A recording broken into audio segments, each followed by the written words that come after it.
မင်္ဂလာပါဒီနေ့ဗီဒီယိုလေးမှာကျွန်တော်တို့ပတ်ဝန်းကျင်ကနေရာတွေအရာဝတ္ထုတွေအကြောင်းကိုလေ့လာမှာဖြစ်ပါတယ်သင်ခန်းစာတွေမလေ့လာခင် channel လေးကို like subscribe ရလုပ်ပေးကြလို့ရပါတယ်ဟုတ်ကဲ့ပါဒါဆိုရင်တော့လေ့လာကြည့်လိုက်အောင်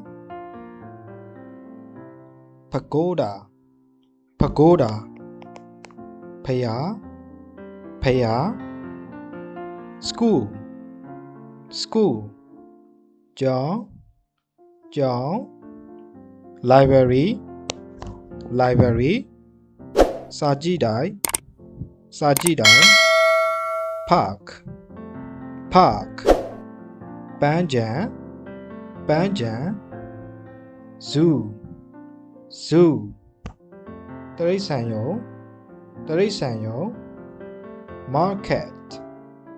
market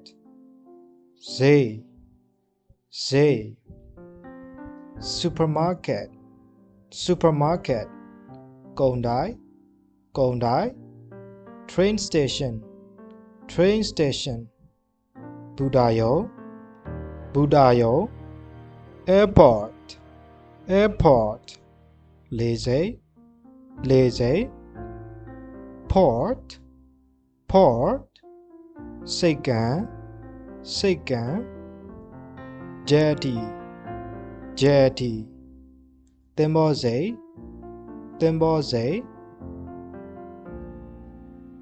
beach ကမ်းခြေ railway railroad နဲ့တူပါတယ်နော် railroad ရထားလမ်း office ရုံး laboratory ဓာတ်ခွဲခန်း bank ဘဏ် restaurant စားသောက်ဆိုင် garden ဥယျာဉ် clothes shop အထည်ဆိုင် stationery shop စာရေးကိရိယာ toy shop အယုတ်ဆိုင် food shop စားစရာရောင်းတဲ့ဆိုင် studio အနုပညာအလုပ်လုပ်တဲ့နေရာ studio ခန်းမကိုပြောတာပါနော် sports center အားကစားခန်းမ education center ပညာရိပ်သာ private school ကိုယ်ပိုင်ကျောင်း meditation center တရားရိပ်သာ blood donation center သွေးလှူဌာန guest house တည်းခိုခန်း hotel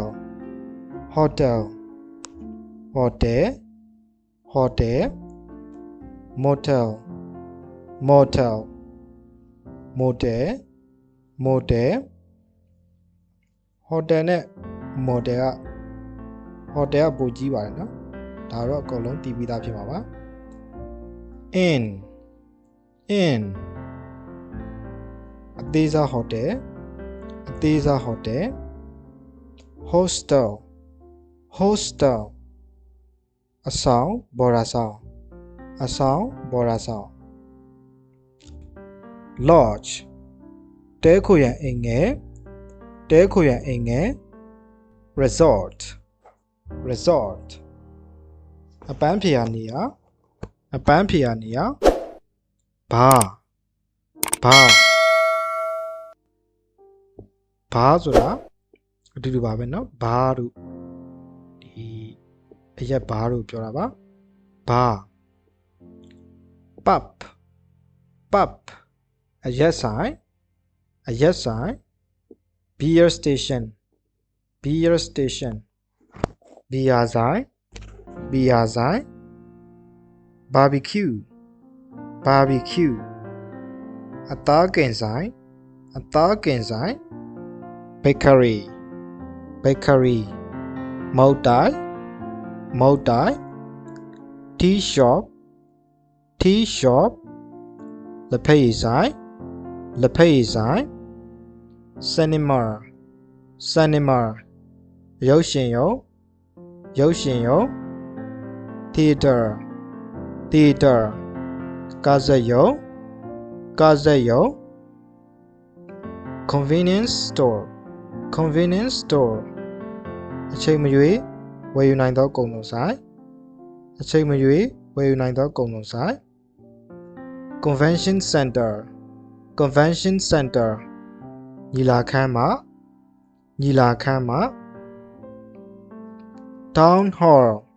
town hall မြို့တော်ခန်းမှာ city hall မြို့တော်စည်ပင်သာယာရုံ hospital ဆေးရုံ special clinic အထူးကုဆေးခန်း monastery ဘုန်းကြီးကျောင်း church ခရစ်ယာန်ဘုရားရှိခိုးကျောင်း mosque ဗလီ police station ရဲစခန်း bus stop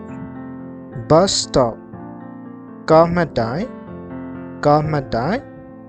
ဟုတ်ကဲ့ပါအခုလိုအင်္ဂလိပ်စာအခြေခံတွေကိုလေ့လာနေတဲ့သူတွေအတွက်